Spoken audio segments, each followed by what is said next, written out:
बिस्मिल्लाहिर्रहमानिर्रहीम। अस्सलाम वालेकुम दोस्तों, उम्मीद है आप सब खैरियत से होंगे। ज़िशान हुसैन एक और वीडियो के साथ हाजिर है। पाकिस्तान ने भाईजान मोहम्मद रिजवान की कप्तानी में सीरीज जीतने की हैट्रिक कर ली है। पहले आपने ऑस्ट्रेलिया को ऑस्ट्रेलिया में हराया, फिर जिम्बाब्वे को जिम्बाब्वे में हराया और अब वनडे सीरीज में साउथ अफ्रीका को साउथ अफ्रीका में शिकस्त दे दी है। ये पाकिस्तान के पहले कप्तान बन गए हैं जिन्होंने ऑस्ट्रेलिया और जनूबी अफ्रीका दोनों में वनडे सीरीज अपने नाम किए। और अगर ओवरऑल देखा जाए तो पाकिस्तान ये पांचवी बाहमी सीरीज है अब तक जीता है।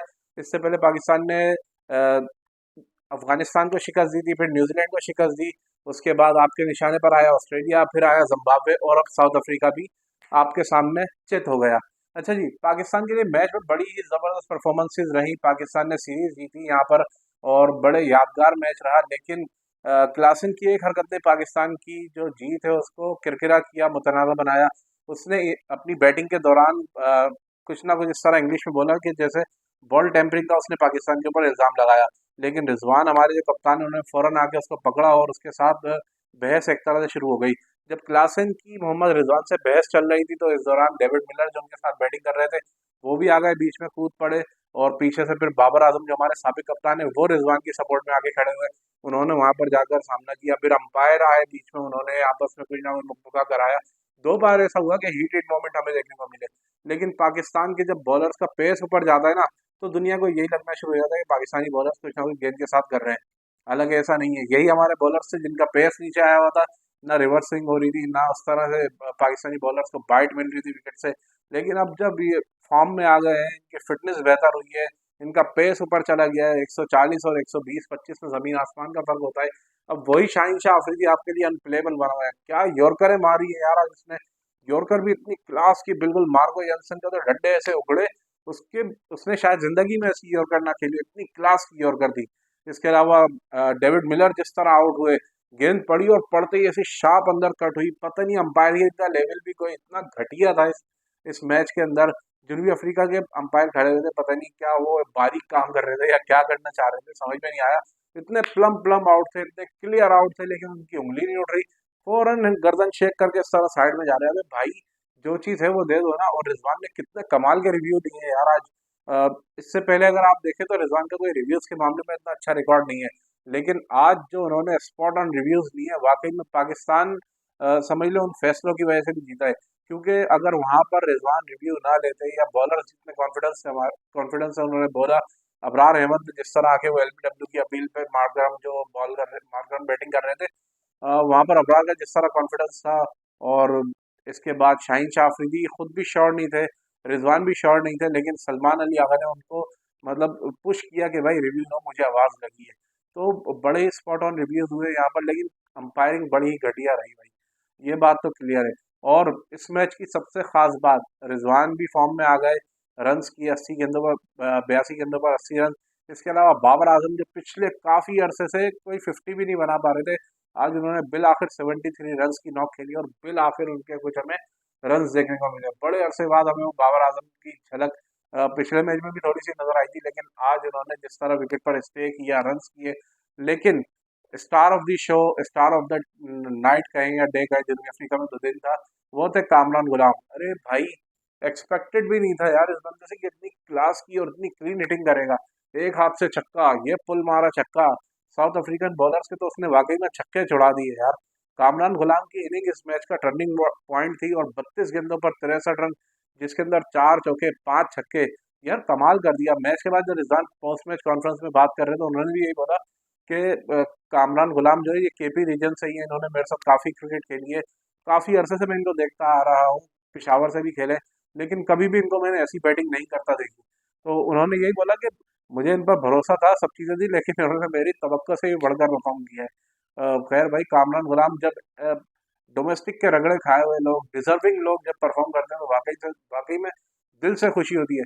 आज कामरान गुलाम ने परफॉर्म किया, दिल ही खुशी हुई, कमाल का यार। मतलब मेरी तो दुआएं यार इस बंदे के साथ, अल्लाह पाक इसको कामयाब करे। जितनी स्ट्रगल की है और जितना इंतजार किया है, अल्लाह पाक इसको इसका सिला दे रहा है। और आगे भी मुसलसल मेरी दुआ है कि ये रन करे। और हमें क्योंकि मिडिल ऑर्डर में, लेट ऑर्डर में इस तरह के बैट्समैन की ज़रूरत है जो नीचे से आए और हमारा फिनिश करके दे। अच्छा जी, मैच में बहुत सारी पॉजिटिव चीज़ें थी पाकिस्तान के लिए। सलमान अली, बाबर आजम और जब मोहम्मद रिजवान आउट हुए उसके बाद भी कामरान गुलाम और सलमान अली आगा ने जिस तरह उस पार्टनरशिप में रन्स किए ना, और तेजी से उन्होंने रन्स को चलाता रखा, स्कोर बोर्ड को रुकने नहीं दिया, वो मेरे ख्याल में इस मैच का टर्निंग पॉइंट था। वरना अक्सर हमारे साथ अमूमन ऐसा होता था कि हमारे ऊपर के बैट्समैन जहां जरा से आउट हुए वहां हमारी बैटिंग लड़खड़ा जाती थी और हमारी टीम वहीं पर ही टाइट फिश हो जाती। आज जिस तरह हमारे आखिरी 10 ओवर में आप देखें 105 रन बने यार, कितना तवील अरसा गुजर चुका है हमें ये देखे हुए कि पाकिस्तान टीम आखिरी 10 ओवर में 100 रन करे। तो आज पाकिस्तान ने हर बॉक्स को टिक किया, लेकिन एक गलती, एक शोबे में पाकिस्तान से गलती हुई जिसको हमें मानना पड़ेगा।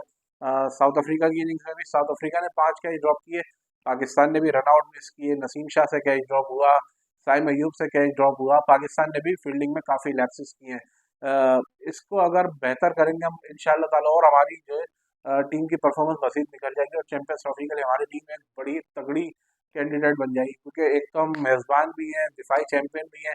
अगर सोने पे सुहागा होगा अगर पाकिस्तान ये टूर्नामेंट जीत ले, क्योंकि जिस तरह की मुश्किलात पाकिस्तान मुसलसल झेलता हुआ आ रहा है, इंडिया को पाकिस्तान ने एक साइड पे किया वही सारे मामले को ले देकर आज बिलाखिर उस चैंपियंस ट्रॉफी का ऊँट एक करवट बैठा है।